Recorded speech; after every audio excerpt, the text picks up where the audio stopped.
There he is, Vanja, my man from Croatia. Hello, Yo, what it do? hello, Oh, my Drew. man, good to see you, big guy. How you doing, man? You good? Good to see you, mate. Good, man. I'm Good. doing, I'm doing excellent. Fantastic, man. I'm so glad you're here, man. Thanks for being the third guy on the podcast, man. I'm so happy and I'm proud and I'm thankful and grateful that you're here, dude. I appreciate it more than you know, dude. I, I'm, I'm very glad to be here, and it's my privilege. Good, man. The Good. Well, minute I heard on the first video that I saw, when you talked about that you are doing this to bring awareness to other people, that we alcoholics are just humans beneath it all. I said, yes, I'm on board. Yeah, we got to spread the message, to the dude, fellow man, that's alcoholics and fantastic. outside.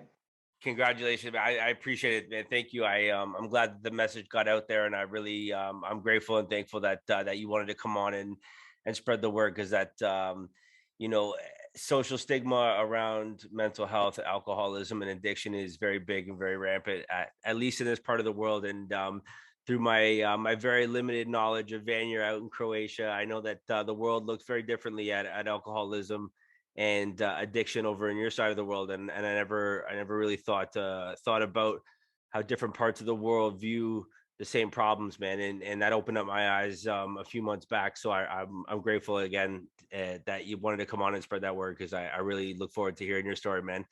um Absolutely. so here it is, man. The third podcast with the HopeBoys, man. I really appreciate it, Vanya. Thanks again, and Oh, let's get it, dude. boys. Yeah, man, that's it, man. Let's get it, dude. Tell me about you, who you are, Vanya from Croatia, man. Just tell me where it goes, where it starts. Yep. It all starts with Vanja, alcoholic from Zagreb, the capital of Croatia.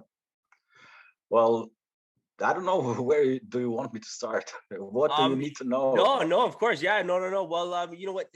Tell me a little bit about your early years. Back in your life. Obviously, you're from Croatia. Where were you born? Are you from Croatia? And just tell me kind of Yeah. maybe when and where alcoholism crept into your life. Were your parents maybe alcoholics? Was alcohol present in your early years? Just kind of start Mhm. back at the start, and we'll go from there, my man.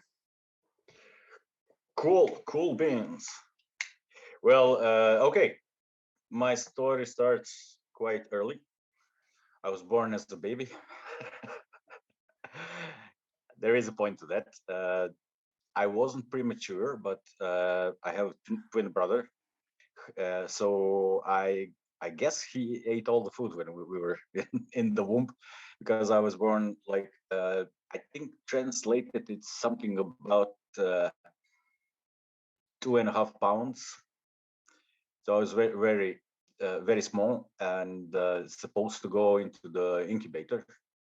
And they had some suspicions that I will have problems developing mentally and physically with motorics and all of that.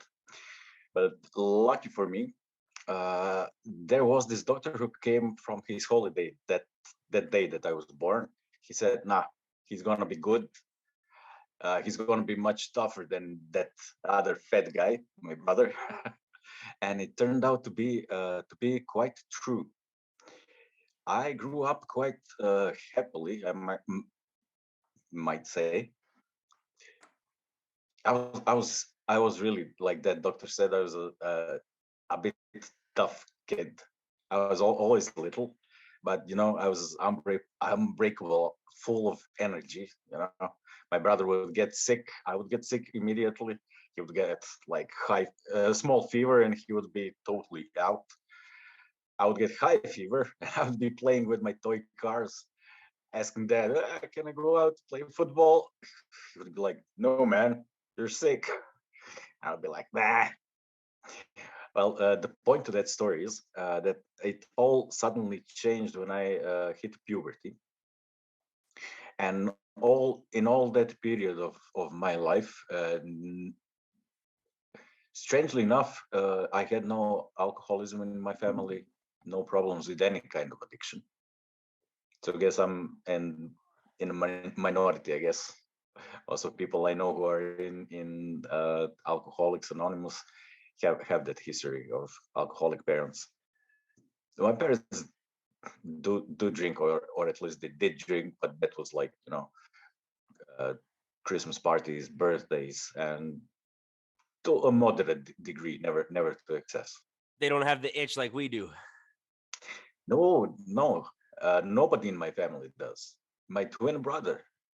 People often ask me, well, how he's doing with his alcohol. Like it's like they almost expect that he's also an alcoholic. He never had such problems. He was never that much interested in alcohol to begin with. He also has a beer now and then, but nowhere near excess. Yeah, that's very Yeah, interesting, man. You know what? I've never even thought of that. It's never, come up in a room or in a podcast or talking to anyone about a twin, and I never thought about that as something like an element to this. Where you were born in the same house to the same parents at the same moment, and one has it and one doesn't have it. Alcoholism, what I mean, and I think that that's very interesting. That it's just like any other disease. It doesn't affect everyone, but it can affect everyone, right? And it's not picky or choosy. And to someone who grew up in the same or very similar environment with the same parents had a different outcome of alcoholism, and one didn't. And I've never thought about that. I think that's a very interesting point. That yep. yeah, that's And cool, man. I also think it's interesting because through my research, of course, I think that every one of us did some research on alcohol, effects of alcohol, and alcoholism itself. Uh, Quite often, it's mentioned that there is a connection genetically. That parents are alcoholic, kids are more inclined to become alcoholics. So it's quite strange because nobody in my family, grandmas, granddads, nobody had problems with alcohol. Not in the least bit. I guess what it comes to boils down to actually is that uh, if my brother sat down next to me, you closed your eyes and we switched around, I'm pretty sure you didn't know which one was who.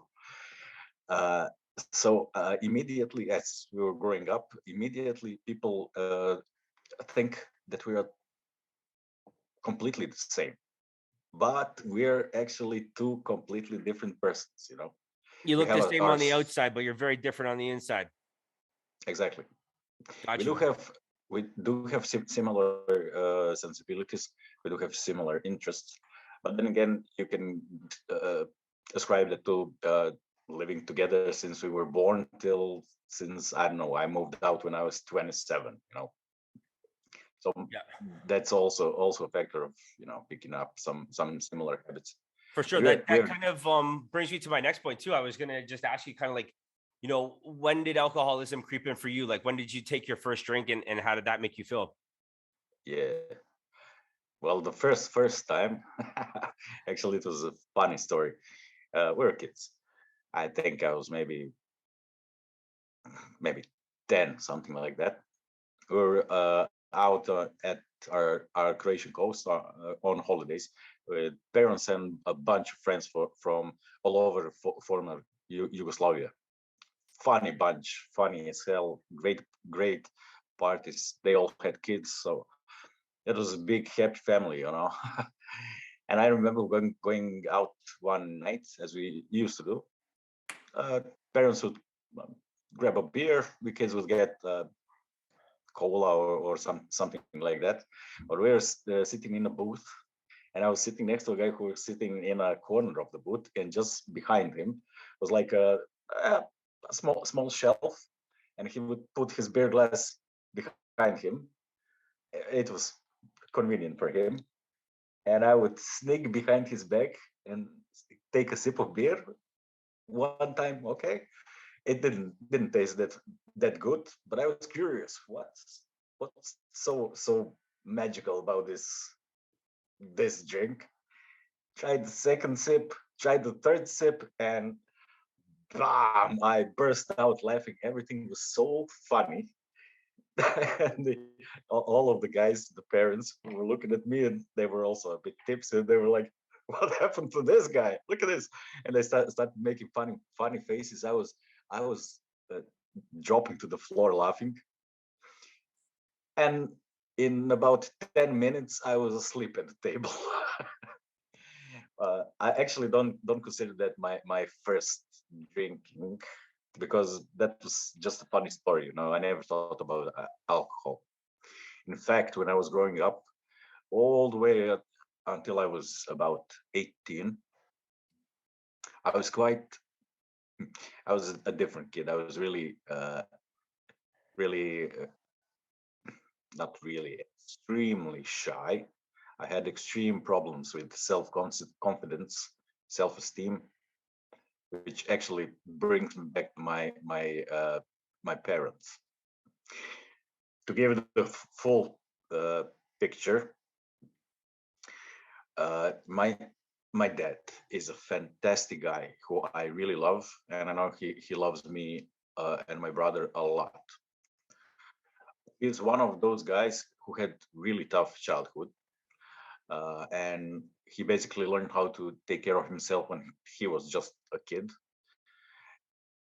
and that meant that he learned to live by this specific set of rules.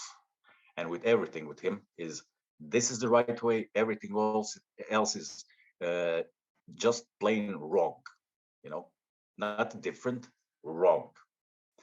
And I'm a little a bit like more of a softer soul, more artistic. My brother, on the other hand, is more uh, on the, I don't know, more into mathematics. The And analytical part of the brain versus the artistic part of the brain. yeah, you can say that. Yeah. And my dad's approach with boots first, boots in the shin or in the ass, it worked well with my brother, but it totally backfired with me. Basically, with that kind of approach, I became so afraid to do anything, because everything I tried to do was just wrong.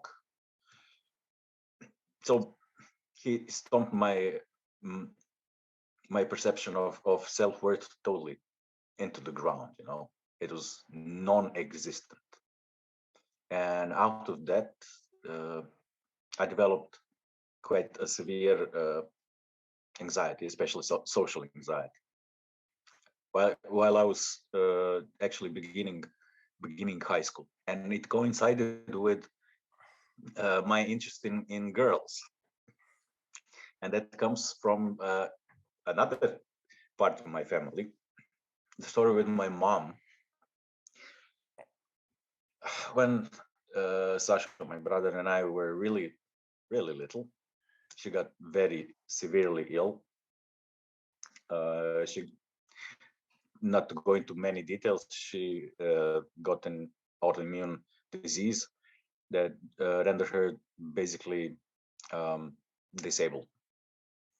So most of my childhood, she would spend her days in bed being cranky as hell. If you enter the room, you would usually be greeted by a flying slipper or something. So it was a bit hard. Basically, to put it really, uh, to really go into the core of that, I and my brother basically grew up without any real female connection while growing up. So when I started high school, something flipped. In elementary school, I was all that. I was amazing guy, loved my life. I was just snappy, having fun. Excuse me. I got into puberty for everybody in my class. Grew so much that I was like a head's length taller than my twin brother. Started growing whiskers and a little, Chinese beard. Girls started to notice me, and I was cool, totally cool and totally satisfied. But then the hormones kicked in, and suddenly girls became the most scariest thing in the world. I was actually, I actually started dating one girl, and I was unable to speak to her. I was totally frozen. We would be walking around, our block, and I would be uh, uh, blank. Didn't know what to say. Excuse me again. So during high school, that anxiety was really progressing to that extent that um, I developed some psychosomatic symptoms. My stomach would burn and hurt like hell, especially in the morning, and it was strangely strangely connected. If I would get up earlier in the morning, the longer it lasted. So I was walking around through all that time. I'm sorry. That's okay, man. Do your thing. Grab a drink, man. Whatever. It's dude. It's this is a podcast. The beautiful thing of a record, stop, and edit function, my man. It's all good, dude. Don't sweat it. You know what? I'm so cool. interested in your story too, because I know very little about you and your story, and I think too that like growing up on a different side of the world in a different times than I grew up, and you know, even some of the people in my podcast prior to, I know, and I had a background story about them, so I knew a little bit about them going in, and you and I discussed that yesterday, you know, and I'm able to really listen and take it all in like a sponge because I don't know much about you, right? So it's like I'm absorbing all this information. It's fantastic, and I appreciate too how like you're getting right into it, you know, the nitty gritty, the truth, you know what I mean? And it's a lot of that raw story that people want to hear, right? And so yeah, I don't continue, man. If you got your voice back, man, I continue. Rock and roll, man. I've got my voice back. Buddy. Vanja from Croatia. I love it, man. It's awesome, dude. I'm pumped. You Canadians are so considerate. Not all the time, man. We do our best, though. I promise. I told myself I won't do any Canadian jokes. No, we'll save those till the end, though. But I am excited to hear what the rest of the world thinks about us Canadians, though. All right, we can do that. Yeah, man. Anyways, I did start going out because me and my brother started playing in a band together. That was fun, and we actually got some gigs quite early on. And I don't exactly remember when I started to drink beer, but it's quite a change for me because all throughout my growing up, as I was a bit loner, you know, my notebook was my best friend. I would write songs and poems and short stories and stuff like that, and my thoughts. Yep. Which is quite interesting because now when I read them back, I see the beginnings of what is happening now. Very interesting. You have like a little like a journal of like the lead up to. Yeah. Well, it was strange to me to pick up a drink at all because when I was growing up and going through high school, as being a loner and the guy who didn't really want to go to any parties, high school parties, because I was afraid, you know, that social anxiety. Yep. I still cannot explain to myself why. I was really self-conscious about everything. You know, I'm short. I always felt small. I don't know what it is. Basically, that low self-esteem things. And many times I would stay at home, not going to the party because I was afraid of what people would think of me or talk about me, and then feeling really, really bad that I didn't go, you know, feeling lonely at home. And all that while I was thinking that about both alcohol and cigarettes. I felt some sort of, I would maybe say, this disdain towards people who drank alcohol and smoked cigarettes. In a sense, I thought they were weak in character to not be able to stop. Paradoxical, eh? Of course. Why not, right? Of course. Yeah, Why wouldn't it work out that way? Of course. yeah. Well, anyways, about uh, 18, maybe 19, which is kind of late. I did started to drink some beers, going to concerts, playing on concerts and stuff like that. But not to excess. No, I You remember. weren't drinking to get drunk. No, no, not at all. It was refreshing. Yeah, it was. You can feel that buzz, especially when you first start drinking. You have half a beer and you feel that buzz. But I didn't get it for a while, and then when I did get it, I realized that when I have two beers, all of those fears totally disappear, Yeah. and I can finally be normal person instead of that guy who is walking around town totally afraid of everything, totally self-conscious, looking at people and thinking, how can all of these people be normal? How do they do it? Sometimes I could feel myself like watching all of people walking by as looking from a shop window, like I was one of the mannequins and just looking at normal people and feeling totally dissociated.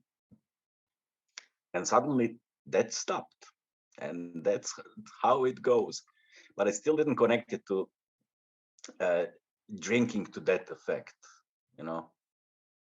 At that point, as I now realize, I had this huge buffer when the magic stuff worked.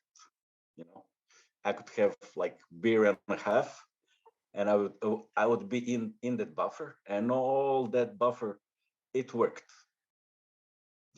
After a while, after getting into drinking, the buffer started to shrink, and I had to figure out where the point is.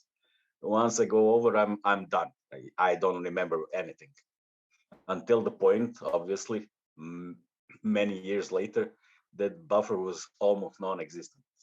And to hit that right spot when I feel that perfect stuff was almost impossible to get. So I was always overshooting it and always getting too much drunk. But I still didn't drink alcoholically, meaning every day or uh, Every needing hour, every feeling, minute, every week, yeah, weekend. Yeah. yeah, or feeling the need to do so. uh, uh, as I see it, when it all started, oh yeah, the big important part I mentioned, that my anxieties had this physical manifestation with aches and pains in my stomach.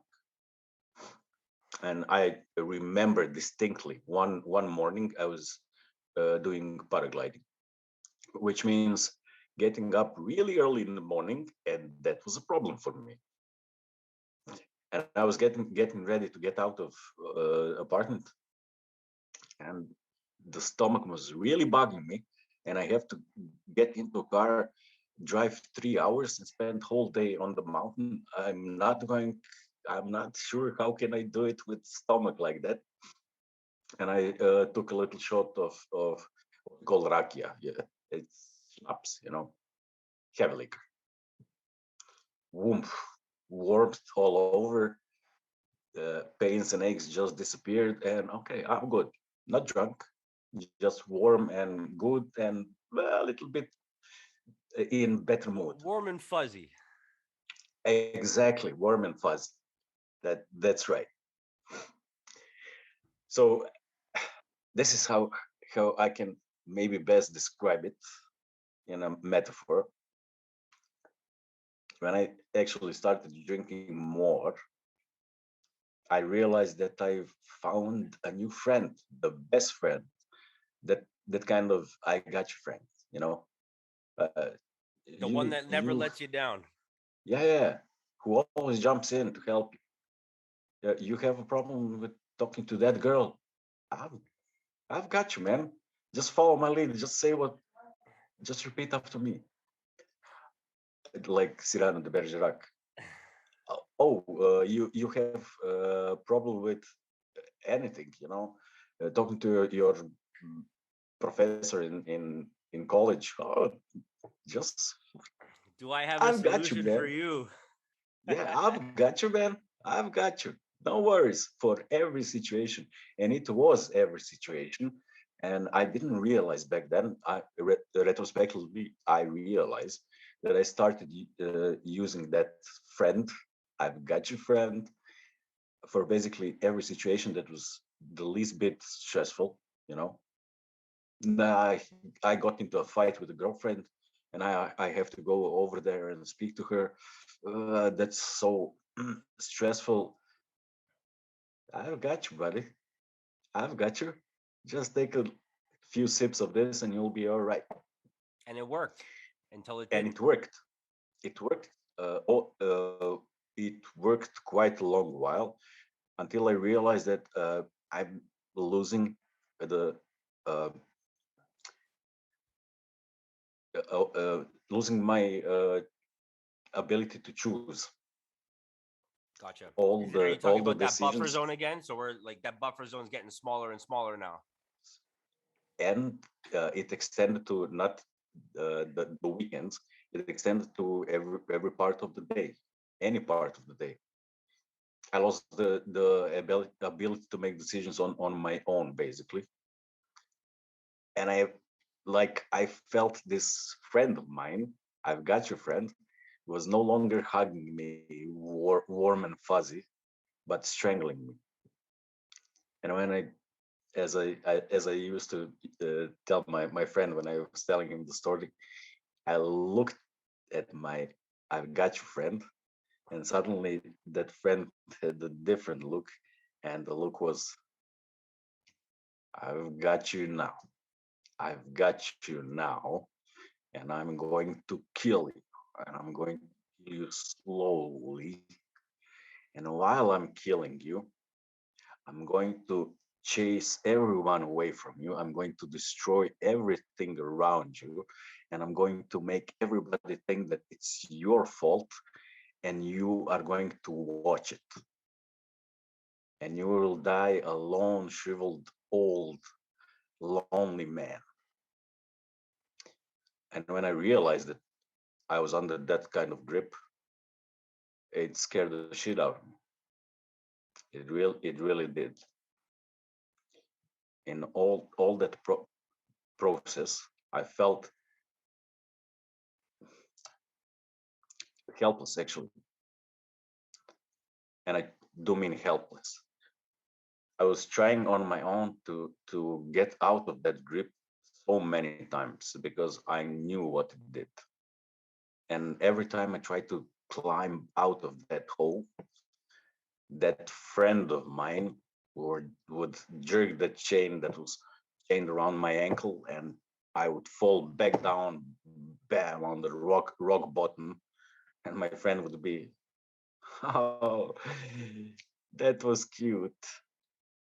Are you done? Get back into the cage.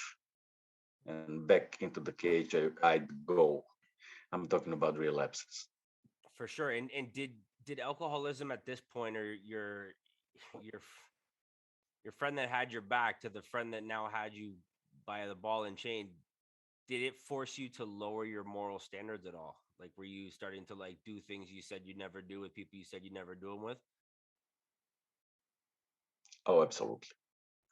Absolutely. All of that, I was really fortunate that uh, I was married to a beautiful, wonderful woman, beautiful soul, Elena. That was actually, I've had two big realizations with my fight with alcohol and admitting to myself. when I was kind of, let's say, toying with the idea, maybe I'm drinking too much. Nah, it's all good. Everybody drinks. That's that's the part that what you asked me. How is drinking here in the different part of the world? Well, basically, what I've learned is it's pretty much the same everywhere. Everybody drinks, and here in Croatia, it's almost like a rite of passage. When you get to age of 18, you're supposed to drink like a maniac. You know, And that's the okay. That's the social norm. Like that's not not okay to do. not only the norm, but in that I don't know age range, you're the toughest guy if you can drink everybody under the table. You know, that's the name of the game. You know, Gotcha. He who drinks the most wins. exactly. And it's all about the hierarchy. One set of social hierarchies, and basically in whatever kind of society you are in, or crew, or a band, or group of friends, or team that you play sports with, there's always a hierarchy which is connected to drinking alcohol. So to establish your own position in that hierarchy, you have to step up and show your mettle. If you can really drink, then you will be upper in that hierarchy. It doesn't matter if you're short, fat, bald, whatever. If you're drinking, if you're loud, if you're fun, then you're the top guy. So yeah, it wasn't like a peer pressure. It's more like cultural thing. It's kind of expected. So much so that if somebody wants to buy you beer and you say, "No, I'm good," there's a good chance that you will offend them.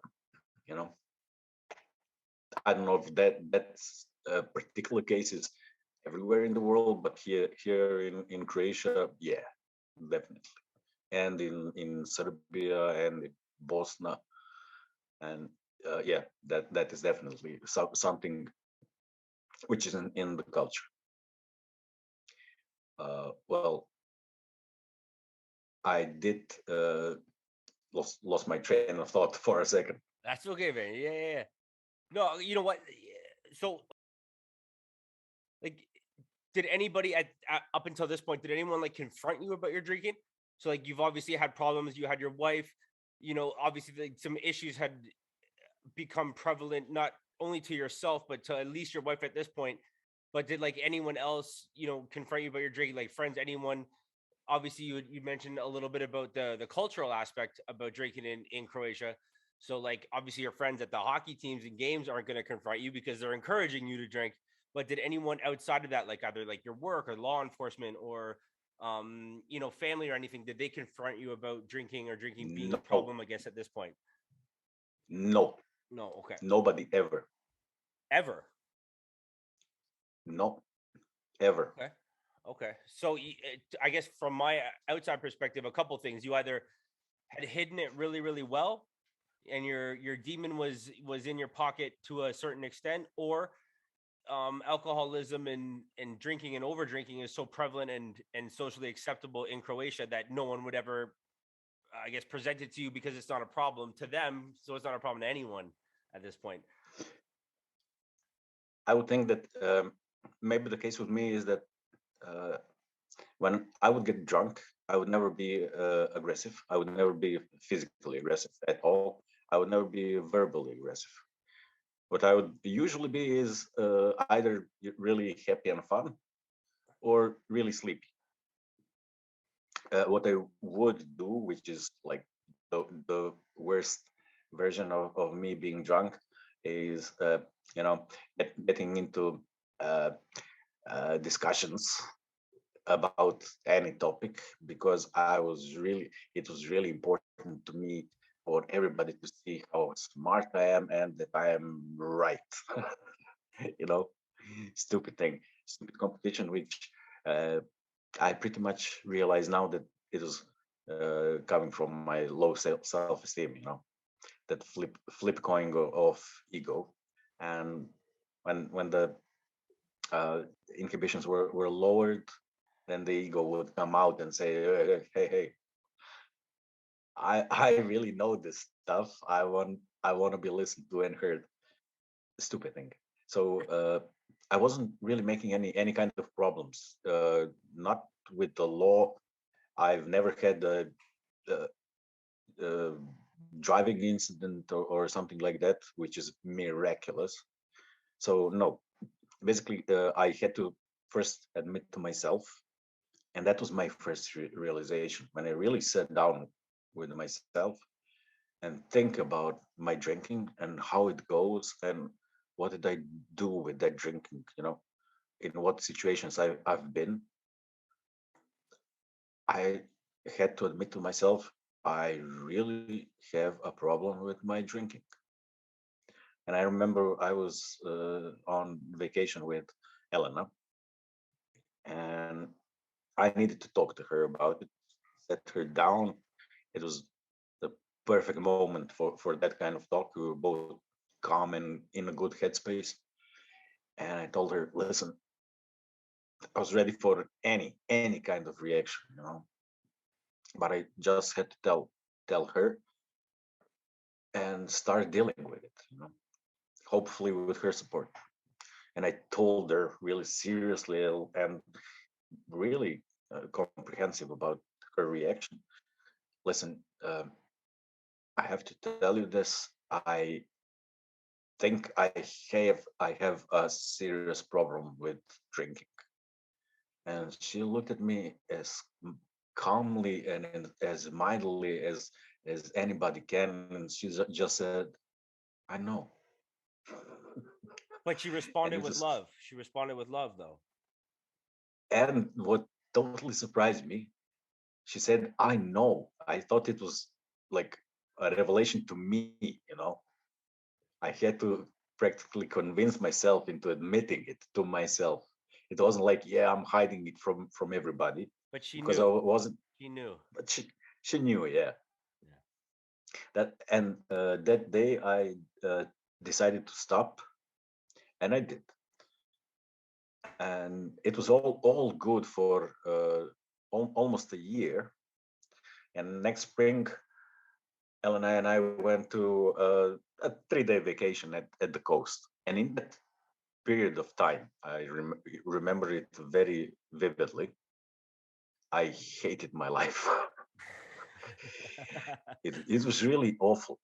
From all the fun that I used to have with drinking, whenever I'd be in any kind of low mood, I'd take a sip or 50 of sips, and I'd be in a great mood. Everything was fine. I was having fun with myself, with other people. Doesn't matter. Now that was gone, and I was so bored. Nothing interested me. I became totally apathetic about everything. Playing a guitar, nah, I don't feel like it. Any kind of hobbies. Going out, I like mountaineering, hiking. Nah, I don't feel like it. I didn't feel like anything, and I spent most of my days looking through the windows and smoking cigarette after cigarette. Horrible. And I remember driving to the seaside and thinking to myself, my God, I'm going to be there 3 days. What the fuck am I gonna do for 3 days with 3 days without drinking? And the whole idea was like, uh, I wish it was 2 days. I wish we didn't even go. And we sat at it was a beautiful day when we came. We sat down in a little bar next to the sea, and I was looking around and everybody was drinking beers and they were all like frosty, just Looking beckoning good, you. selling itself to you. Exactly. The perfect commercial, every commercial, with the little droplets on the glass and The everything. glass is sweating just perfectly. Exactly that. And I was looking at those glasses and I was thinking, boy, one would really, really feel great now. And I wasn't thinking about drinking to get drunk, but it was just that summer thing, Cold beer on a refreshing hot beer. day. Exactly, just that. Yep. And I said it out loud in front of Elena, and I told her, "Oh boy, this would really feel good now." And she looked at me and she said, quite honestly, "Well, but you are okay now. You haven't been drinking for so long. You've you've changed a lot, because of all the mental stuff and mental states. It all recovered. I was more present, obviously, and you know how it goes." And she said, "Well, get grab a beer. Why not? It's not gonna kill you." And once I had the green light, it was okay. And we know how that Three story days, goes. yeah, 3 days later, I was bam back to the exact same uh, point where I was before. And that time, I actually realized the important part, which I wish that somebody told me before I came to AA, and that is, you cannot have one drink, One is too because many, and a that thousand's not enough. exactly, because you're going right back where you stopped, only on a more slippery You don't slope. start at the beginning. You don't start at the beginning of your alcoholism. You start right back where you ended, which is usually not a very good place. That's why you ended it. And you start spiraling down even faster. And at that point, I realized I was alcoholic. And at that point, I realized I was alcoholic.